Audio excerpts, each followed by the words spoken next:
Lizzie présente William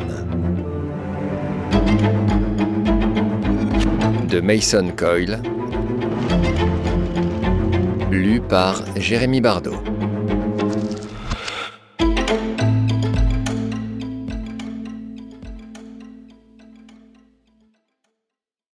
À ma famille. Chapitre 1. Pour Henri, chaque matin semblait être le premier. Peut-être était-ce parce qu'il passait son temps à écrire des lignes de code, cette séquence détaillée de chiffres sans importance qui donnait naissance à quelque chose de vivant, quelque chose qui n'existait pas auparavant. Peut-être était-ce l'aversion qu'il ressentait à l'idée de sortir de chez lui. Elle était devenue si prégnante qu'il y avait bien longtemps qu'il n'essayait même plus, et il ne lui restait désormais qu'une seule merveille à portée de main. Lily. La femme assise sur la chaise à côté de son lit, avec son sourire charmant et vaguement habité. Une expression qu'il perçoit par moments comme le corollaire d'un amour débordant et à d'autres moments comme de la pitié, ni plus ni moins. « Ça s'est pas très bien passé », lui lance-t-elle. J'ai ronflé. Tu as fait un cauchemar. Tu t'es réveillé comme si j'avais déchargé un flingue à moins d'1 mètre. Et c'est ce que tu as fait ? Ses lunettes rondes, trop grandes pour elle, lui mangent la moitié du visage, ce qui déchire le cœur de Henri. Elle les remonte fermement sur son nez. « C'était quoi ce cauchemar ?»« Le même que d'habitude, » répond-il. « Plus ou moins. »« Raconte ?»« Pourquoi ? C'est un rêve, c'est débile. On n'a pas d'autre chose. Les rêves nous révèlent à nous-mêmes, » déclare-t-elle en rapprochant sa chaise. Elle se tapote le menton du bout des doigts avec un intérêt tout médical. « Tu ne penses pas que nous aurions tous besoin d'un petit coup de pouce sur ce point ? Il comprend tous comme tu. C'est lui, et lui seul, qui aurait besoin de mieux se connaître. C'est du Lily tout craché, bienveillante en apparence, condescendante en sous-main. Mais il désire tant qu'elle reste à ses côtés qu'il lui pardonne de le reléguer au rang d'anecdote. Une petite histoire qu'elle racontera peut-être à ses copines pour leur arracher un éclat de rire.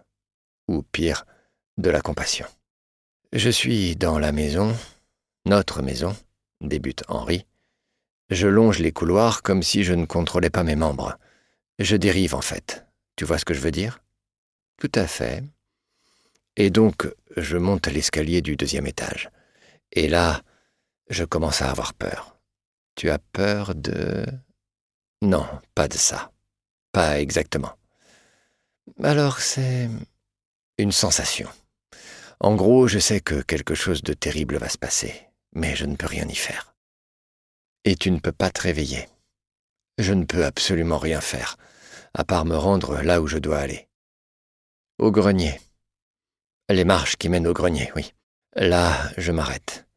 Je regarde la porte, mais ce n'est pas la même porte qu'en vrai. Elle est verrouillée de partout avec des chaînes et des cadenas, comme si la personne qui avait tout bouclé trouvait que c'était insuffisant, et avait continué d'en rajouter.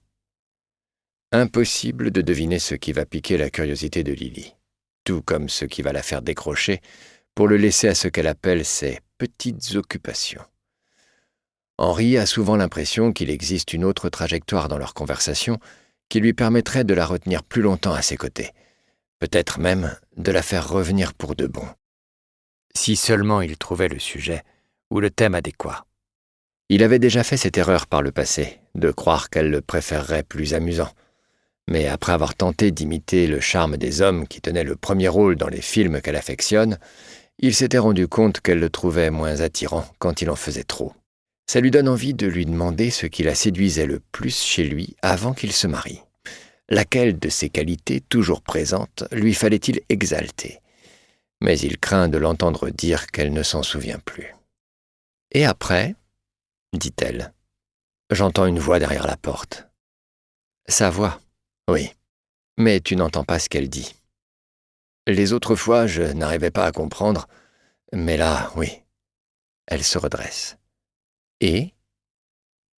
C'était une citation de quelque chose. Un passage d'un livre, un poème ou un roman.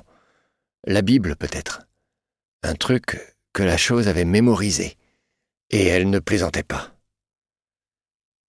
Qu'est-ce que tu veux dire ? Ce n'étaient pas ces mots, mais ils dévoilaient sa vraie nature, comme une autre voix qui parlait à travers elle. Et qu'est-ce que disait la voix ? Je suis l'esprit de la négation perpétuelle, car chaque chose mérite de finir en poussière. Tu t'es vraiment souvenu de ça ? Il faut croire que c'était suffisamment mémorable. Eh ben merde alors. Nous espérons que vous avez apprécié cet aperçu. Pour continuer à écouter ce livre audio sur Google Play Livres, utilisez le lien dans la description de la vidéo.